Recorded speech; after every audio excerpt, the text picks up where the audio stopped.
Ashama akkam jirtu daawwattoota Caffee Miidiyaa oduu sa'a kana qabannee dhiyaannee jirra. Oduu waliin Anahannaa Geetaawun turtii gaarii.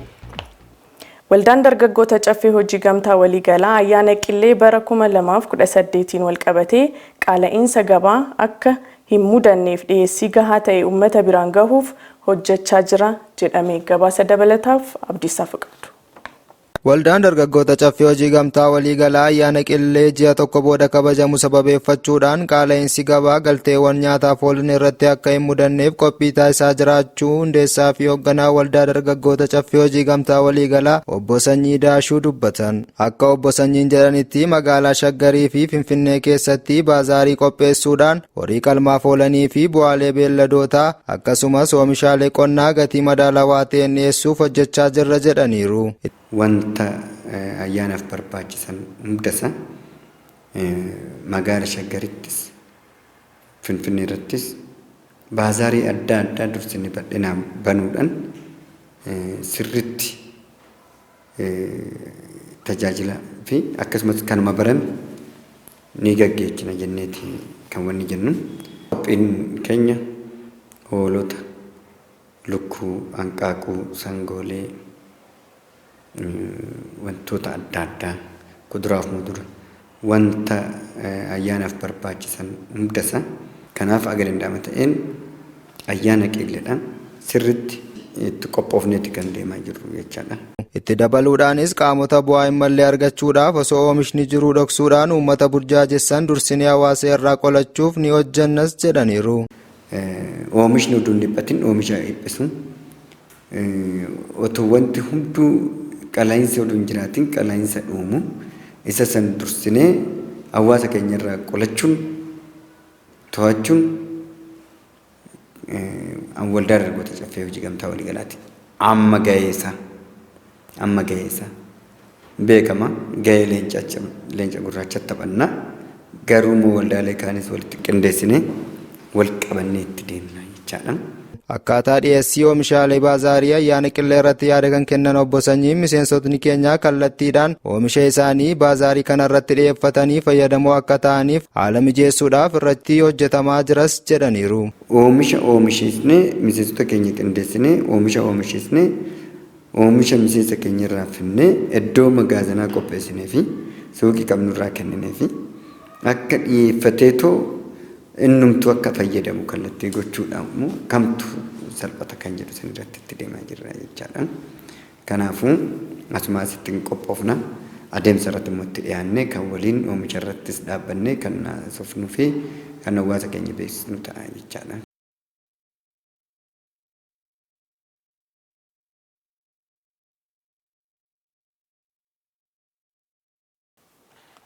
Waldaan Urjii Misooma Oromiyaa yaa'ii isaa waliigalaa gaggeeffachuun waldaa dargaggoota Caffee hojii gamtaa waliigalaarraa muuxannoo fudhatee jira. Yaa'ii kana irrattis hundeessaa fi pireezidaantiin waldaa dargaggoota Caffee hojii gamtaa waliigalaa argamanii jiru. Gabaasa dabalataaf Abdiisaa Fiqaadu. Sadaasa 28 bara 2018 waldaan Urjii Misooma Oromiyaa galma waldaa dargaggoota Caffee hojii gamtaa waliigalaa keessatti yaa'ii waliigalaa isaa taa'ee jira. Waldaan Urjii Misooma Oromiyaa waldoota hojii gamtaa biyya kana keessatti argaman keessaa tokko yoo ta'u hojiilee misoomaa adda addaa hojjechuu irratti argama. Haaluma kanaan waldaan Urjii Misooma Oromiyaa yaa'ii isaa waliigalaa haalawaa fi miidhagaa ta'een bakka miseensotni isaa fi keessummootni kabajaa adda addaa argamanitti gaggeeffatee jira. Yaa'ii kanarratti kan argamanii hundeessaa pireezidaantii waldaa dargaggoota Caffee hojii gamtaa waliigalaa obbo Sanyii Daashuu haasaa kan taasisan yoo ta'u muuxannoo isaanii fi gorsa ogummaas kennaniifii jiru. Waldaan Urjii Misooma Oromiyaa fi waldaan dargaggoota Caffee hojii gamtaa waliigalaa obboleewwanii kan jedhan obbo Sanyiin gara fuulduraattis waliin hojjechuudhaan guddina waloo keenya ni mirkaneessina jechuun dhaamsa isaanii dabarsanii jiru. Xumura irrattis yaa'iin kun eebba abbootii gadaa fi abbootii amantiin golobamee jira.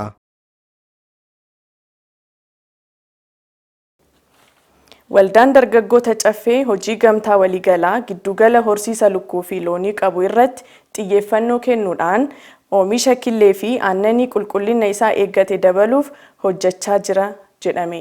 Gabaasa dabalataaf akka itti aanutti dhiyaata. Waldaan dargaggoota caffee hojii gamtaa waliigalaa hojiiwwan isaa ijoo keessaa tokko kan ta'e oomishaalee bu'aalee beelladoota kanneen akka aannanii fi hanqaaquu qulqullinaan oomishuudhaan gabaaf dhiyeessu yoo ta'u, giddugala isaa bulchiinsa magaalaa Shaggaritti argamu keessatti lukkuuwwan 4,000 fi horii aannanii gosa adda addaa kunuunsuudhaan bu'aalee loonii fi lukkuu gabaaf dhiyeessu irratti argama. Horii aannanii giddugala kana keessatti argamaniif kunuunsi addaa kan taasifamu yoo ta'u, guyyaatti yeroo 2 manni isaanii ni qulqulleeffama. Akkasumas nyaata gosa midhaan garagara irraa qophaa'u walitti makuun guyyaatti yeroo 3 kan sooratan yoo ta'u, kunis aannan gahaa fi qulqullina qabu oomishuuf kan fayyadudha. Lukkuuwwan giddugala kana keessatti argaman guyyaatti killee 3,500 ol buusu. Akkasumas horii aannanii irraa guyyaatti aannan liitira 30 hanga 40 kan argamu yoo ta'u, aannan fi killee giddugala kanatti oomishamu qulqullina isaa eegamee gara giddugala gabaa waldaa dargaggoota coffee hojii gamtaa waliigalaatti geeffamuudhaan fayyadamtootaaf dhiyaata. Weellisaa gameessaa afaan Oromoo Ibroo Ibsaaf bakka abbootiin gadaa fi hundeessaa fi pireezidaantii waldaa dargaggoota caffee hojii gamtaa waliigalaa obbo Sanyii Iddaashuu akkasumas weellistuu Saaliyaa Saamii argamanitti konkolaataan kennameefii jira. Gabaasa dabalataaf Abdiisaa Fiqaadu. Sadaasa 28 bara 2018 mooraa waldaa dargaggoota caffee hojii gamtaa waliigalaa keessatti weellisaa Ibroo Ibsaaf konkolaataan hawaasa Oromoo biyyoota adda addaa jiranii walitti qindeeffamuun bitamee kennameefii jira. Sirna kana irratti kan argaman hundeessaa fi pireezidaantii waldaa dargaggoota caffee hojii gamtaa waliigalaa obbo Sanyii Daashuu ergaa baga gammaddee dabarfatanii jiru. Akkasumas Oromoon aadaa wal gargaaruu nama hojii seena qabeessa hojjetu jajjabeessuu fi hamilee itti horuu aadaa godhachuu qaba jedhaniiru. Aartiin biyya tanaaf hundeedha. Ija, gurra, waa hunda. Ibroo olaalluu dargaggeessa hojiin isaa garuu umurii quufaadha. Nama guddaadha. Hojii guddaa hojjete, hojii saba ibsu hojjete. Fuulduraaf irree kan hojjechuu danda'udha. Hundi keessan warreen kana keessatti hirmaattan hundi keessan ani taanuufis guddina irratti birbirsa ta'a, coqorsa ta'a, lafa qabadhaa, birbirsa ta'a, hundaaf gaaddisa ta'a. Fuulduraaf irree haroorecha hin cabne ta'a, cabsaa malee hin cabina. Ofirraa walirraa cabsuu keessaniif baay'ee gammadeen jira. Anis akka hooggansa waldaa dargaggoota caffee hojii gamtaa waliigalaa pireezidaantii fi hundeessaa ta'uu kiyyaatitti kanan ergaa dabarsa galatooma jabaadhaa. Hanaafeef immoo walqabannee akka ceenuuf wantoota hafanis akka guunnuuf ergama hunda keenyatu kan fudhannu ta'a. Sabni Oromoo hundi artistoota keessaniif abbootii gadaatii fi hayyoota keenyaaf irraa dhaabbannu galatooma waraaboo laalii bana. Weellisaa Ibroo Ibsaan gama isaatiin gammachuu guddaa itti dhaga'ame ibsuun uummata Oromoo maraa galateeffatee jira. Galanni garuu anan geenne ani sila osoo dalagee boodarra waan akkanaa galata naa kennanii bareeda ture. Garuu imaanaa uummanni kiyya naa kenne uummanni Oromoo natti kenne. Fudhadhee galmaan hin gaa jedha wanni keenya guddaan aadamaaf seenaa keenya sirba keenya dalaynee galmaan ga'uudha. Isin hunduu naaf jiraadhaa galatoomaa warri waan kanarra dadhabdanii harka namaa laaluun hin ulfaata. Koree warra biyya alaattu jira waan kana warri gochaa ture Iluu Eliyaas Tamaam nama jedhamutu jira. Isa santu namoota achi jiru walitti qabee namoota haga as jiru wajjin uummanni keenya Oromoo walii galatti waan kana bu'aa kanarra ga'anii kana jechuun immoo taphaa miti namni tokko ani amma fakkeenya foollistoota keenya hangafoota na dura turan yookiin yoo isaan rakkatanii waan nyaatan dhabanii itti kadhachaa turre jiraachuun danda'a jedhee yaada. Ani umrii kanaan dalagadhee jiraachuun danda'a. Garuu uummanni kiyya kanatu siin mala erga jedhee waan tokko naa godhee kabaja keessaniin koree warra as jiruun dabalatee jechuudha. Ulfinatu nuun mala ulfina nutti gootan isiniin jechuu barbaada warra achi jiru galatoomaa ulfaadhaa. Sirna kanarratti abbootii gadaa akkasumas weellistuu Saaliyaa Saamii argamuun ergaa baga gammaddee dabarfatanii jiru. Baga guyyaa kanaan isin gahe akka artistii takkaatti anaaf wanni kun gammachuu guddaadha. Maali namni keenya hedduu carraaqee jira weellistoonni keenya. Kun akkanatti arguun Ibroo qofaaf osoo hin taane hamilee nama hedduutti godha. Tokko lammaffaa immoo namoota uummata keenya kan nuti daleenuuf kana waa barsiisaa jechuudha.